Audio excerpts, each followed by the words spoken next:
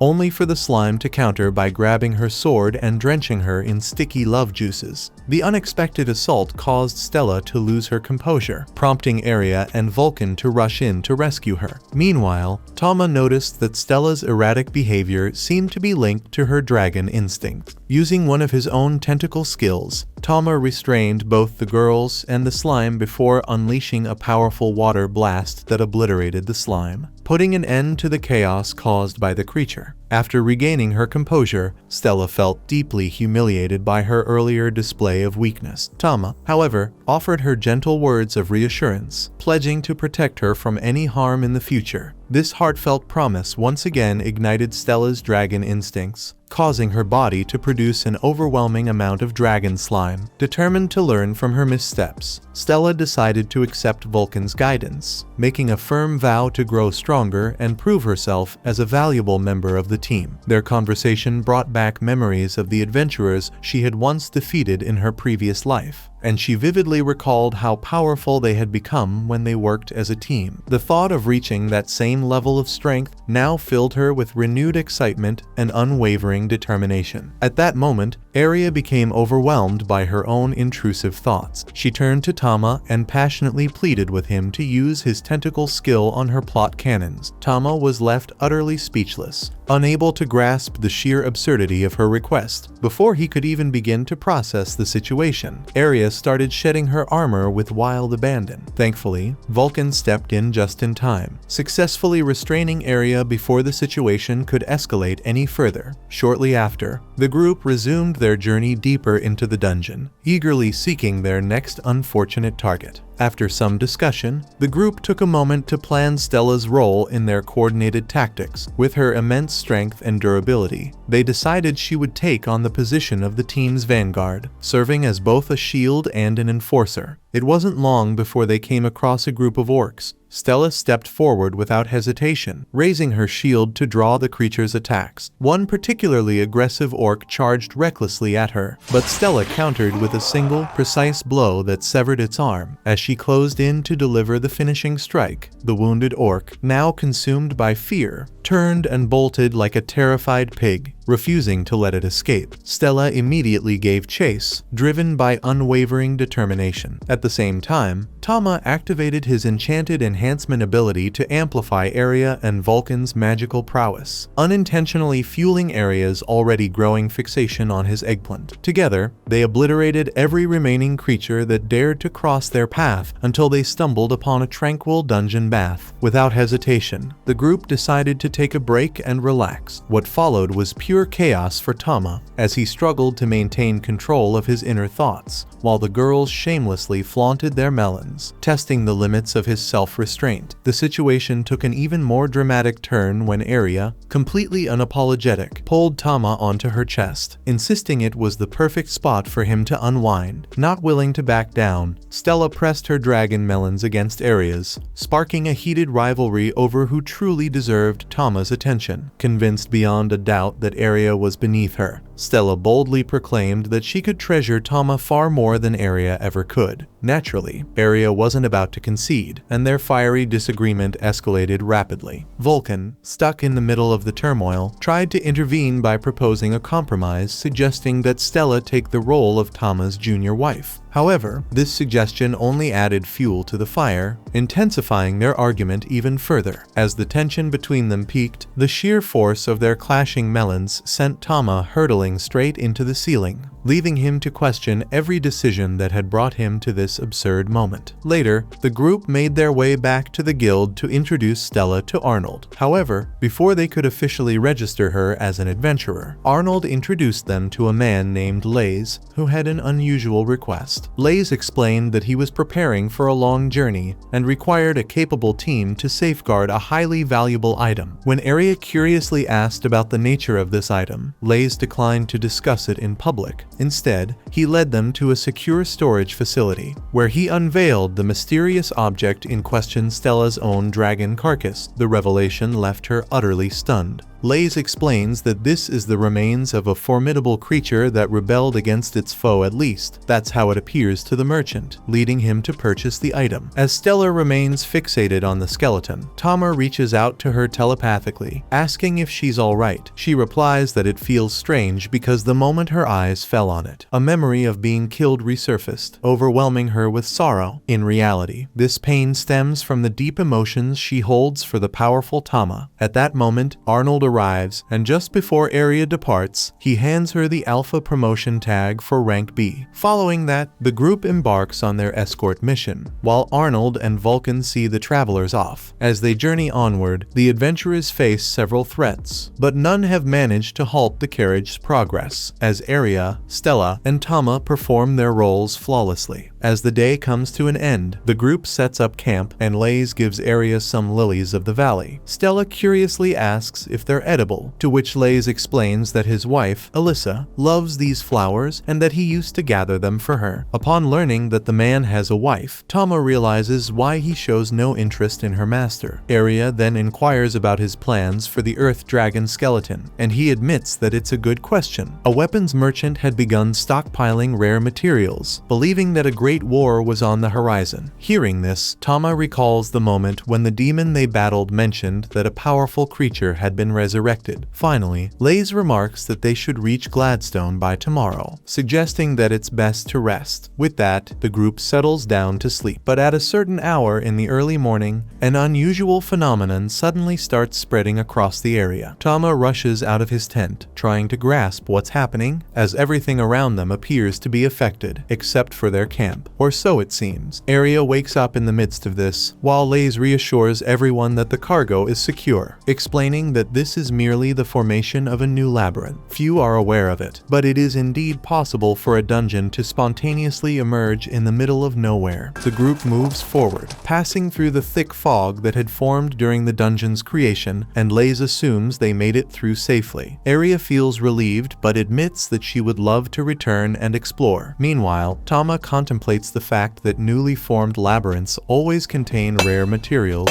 freshly available for the taking. After distancing themselves from the fog, Lays asks the adventurers if they're interested in entering the labyrinth. Noting that opportunities to explore such a freshly formed place are rare, naturally, it would be even more worthwhile if they agreed to sell any valuable items they discovered to him. The two become excited about the challenge, but the merchant advises them to stay alert, as this place didn't exist just hours ago, meaning no one can predict what lies within. Therefore, every precaution is necessary. Keeping this in mind, as they near the fog, Tama activates the Divine Lion's protection to shield his team. With this enhancement, Stella feels no need to restrain herself against any threat and immediately charges forward despite Arya calling for her to slow down. Unsure of how to rein in Stella, the elf recalls that Vulcan had written something down as a precaution in case she lost control. The note contained the following message: "Stella, if you fight alongside me, I'll allow you to hug Tama once." Upon hearing these words, Stella quickly changes her mind and turns back, joining her allies once more and settling down, all for a chance to grab his favorite cat. Amidst this, the group suddenly hears feminine laughter echoing around them,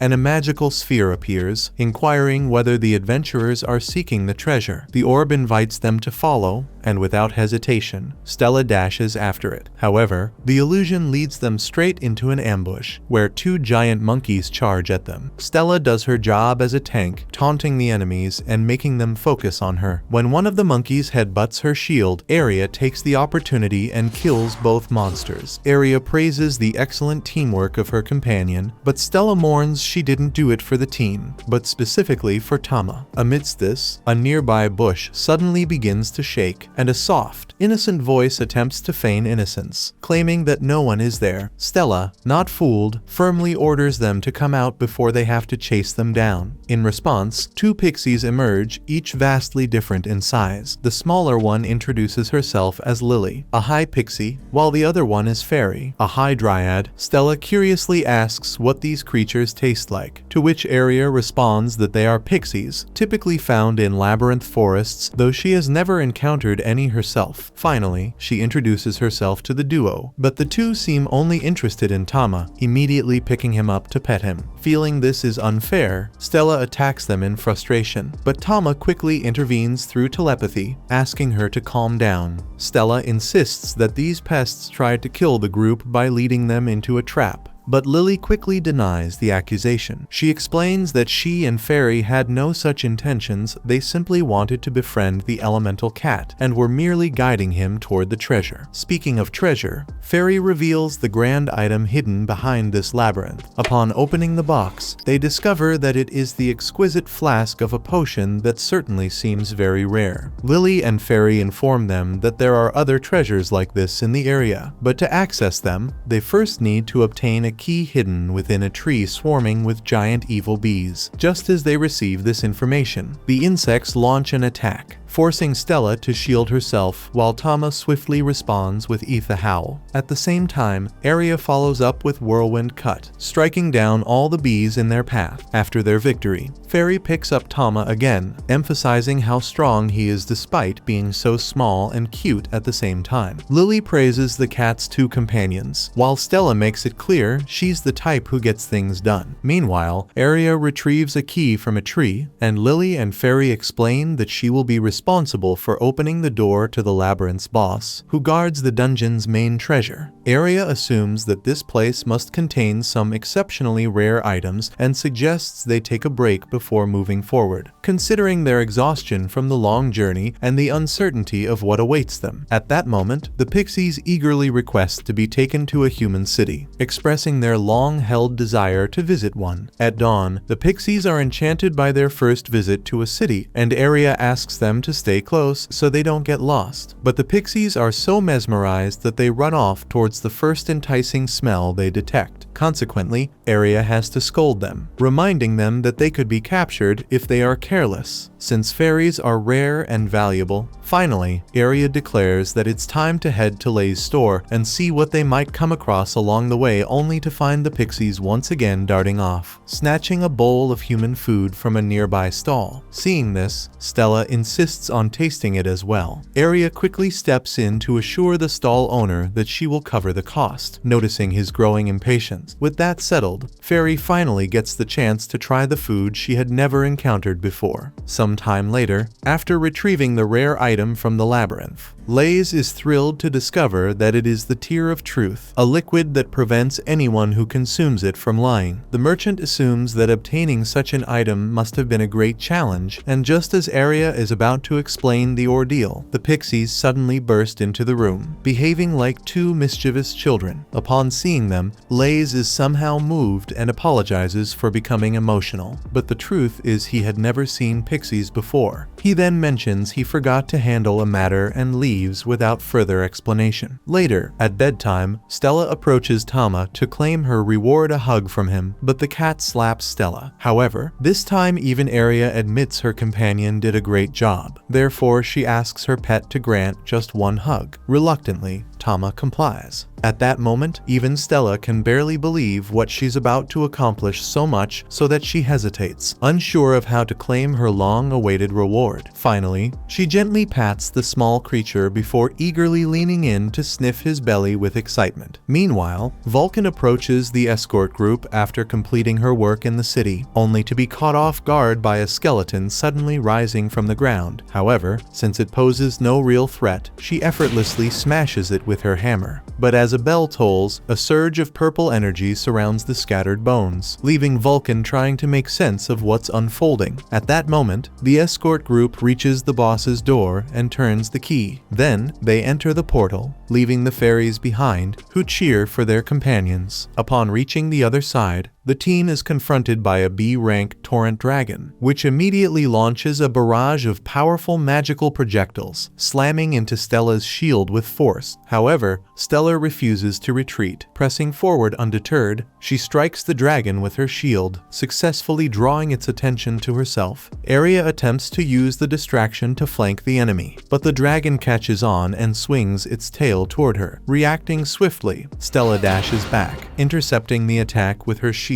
to protect her ally. Determined to keep the beast occupied, she reassures her teammates that she'll handle it, urging them to join the fight and bring the battle to a swift resolution, all while taunting the dragon as much as possible. Tama is impressed by what Stella has been capable of doing in such a short time with the group. Again, the tank explains that she's the type of person who resolves things. As the torrent dragon strikes at her with its claw, Stella seizes its entire arm, creating a crucial opening in its defense, one that Tama immediately recognizes as his chance to act. Wasting no time, he unleashes flame howling and ensnares the enemy with his tentacles. At that moment, Arya sprints forward at full speed, delivering a swift slash to its throat, dealing a fatal wound that brings the battle to an end and secures their hard-earned victory. Tama rejoices in their victory, celebrating the defeat of their first boss and praising his master, while Stella proudly boasts that they couldn't have won without her assistance.